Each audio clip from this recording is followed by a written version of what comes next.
Okay guys, I'm going to share some information about this activity you're doing today that will be turned in at the end of the period. I want to make sure that you have all the information you need in order to do this and be successful. Even though I'm not in class, I have full confidence that if you listen to this video, you can definitely do this. So we are going to be going out in the hallway in just a few minutes, and you are going to be going to different cards. As you see, the cards have numbers. So everybody should have a different version of this worksheet. There's like 7 different versions, so you're all starting at different points, which will help you be spaced out in the hallway. So let's talk about a couple things real quick. Remember, with isotopes, the number of protons and the number of electrons and your atomic number will always be identical. They will always be the same, okay? So these 3 columns, as you're going across and filling these out, you're going to put the same number in each of those spaces, okay? And don't forget that the mass number is the same as protons plus neutrons. Okay, so mass number is protons plus neutrons. When you write your element name, you're going to do the full name, okay, the full name, which has the name of the element dash the mass number. So you're always going to put mass number after the element name. And when we put the whole isotope symbol, you're going to have the symbol with the mass number and the top and the atomic number and the bottom. So let's do an example. This is one that if you have this particular sheet, you can go ahead and write it down. Okay, so I'm going to do card number 10.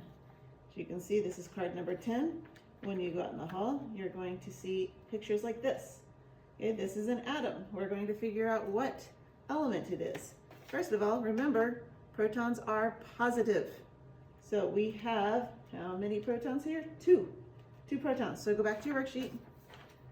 If you have number 10, you're going to write down 2. Now don't forget, once you have the number of protons, you can copy that over to electrons and atomic number. All 3 of those are the same. Now sometimes on some of the cards you'll see we get a lot of protons. It's actually easier in those cases to count the electrons. So we can also see here there's 2 electrons, right? So remember, the way that these shells fill up is you'll have 2 and then 8 and then whatever other number.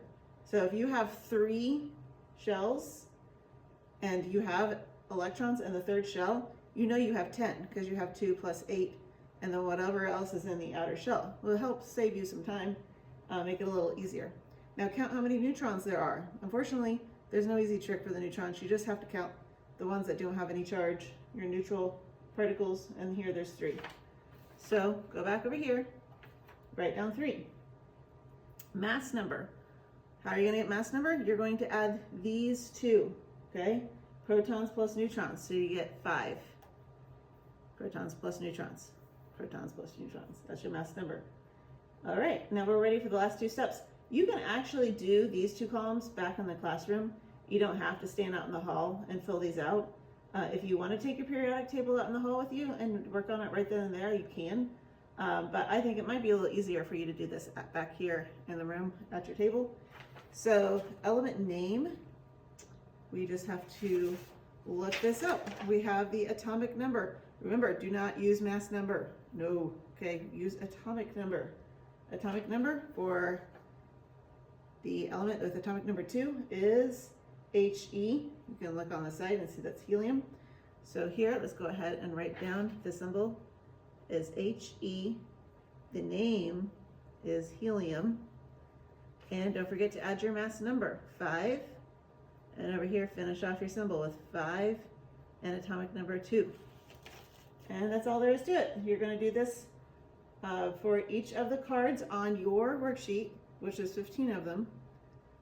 Make sure you are at the right card number, and you will find that you're going to have a similar number of protons or atomic number on some of them.